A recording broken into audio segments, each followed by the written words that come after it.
Barangay Ginebra, Scottie Thompson mga bro, nakakalungkot na balita at Bobby Ray Parks Jr. PBA comeback na.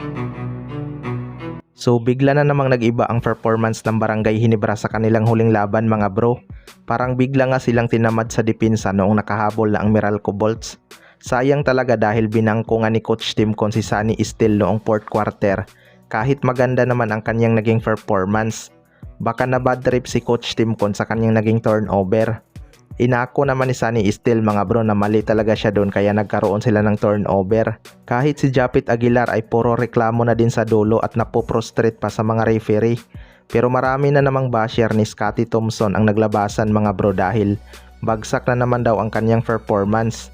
Member daw ng 50 greatest player pero hindi consistent ang kanyang performance. Well, para sa akin mga bro, wala naman ang dapat pang patunayan si Scottie Thompson dahil malayo naman na ang kanyang narating. Nakakalungkot lang para kay Scottie Thompson dahil may mga basher talagang nakaabang sa kanyang performance. Pero noong nanalo ang Barangay Ginebra laban sa TNT at maganda ang performance ni Scottie Thompson, nagtatago naman ang kanyang mga basher. Ganun talaga ang basketball mga bro, may araw na hindi maganda ang scoring at maalat ang shooting. Nangyayari naman yan sa lahat ng player, hindi lang kay Scottie Thompson.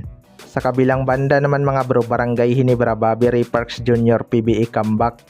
Ngayon ngang na-trade na si Maverick Ahanmisi at Aljun Mariano mga bro. May slots na nga ang Barangay Ginebra. Ayon nga sa source ay tinatawagan na daw ng Barangay Ginebra si Bobby Ray Parks Jr. mga bro para maging replacement sa mga nawalang player dahil matagal pa nga ang rookie draft. Well, para sa akin mga bro, pwede talagang kunin ng Barangay Ginebra itong si Bobby Ray Parks Jr. Matatandaan na matagal na itong gustong maglaro sa Barangay Ginebra pero hindi nga siya pinalad na makuha. Kaso nasa TNT tropang 5G nga ang rights ni Bobby Ray Parks Jr. mga bro. Kailangan pa nga ng Barangay Ginebra makipag-trade kapag gusto nilang makuha ang rights nito. Kaya lang di rin naman siguro magpapalugi sa trade yung TNT. Yung rights nga ni Mikey Williams, si Jordan Heading pa ang naging kapalit.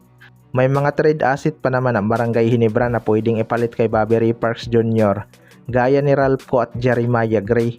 Expected namang pipirma itong si Bobby Ray Parks Jr. kapag nasa Ginebra na ang kanyang rights dahil dream team niya nga ito. Gustong gusto talaga ni Ray Parks maglaro sa Barangay Ginebra bago matapos ang kanyang basketball career. Sa ngayon nga ay nasa Japan B-League pa ito naglalaro mga bro. Kaya abangan na lang natin kung susugal ba talaga ang Barangay Ginebra para makuha si Bobby Ray Parks Jr. Hinog na kasi ito dahil matagal na itong naglaro sa iba't ibang bansa. Kayo mga bro, ano masasabi nyo tungkol dito?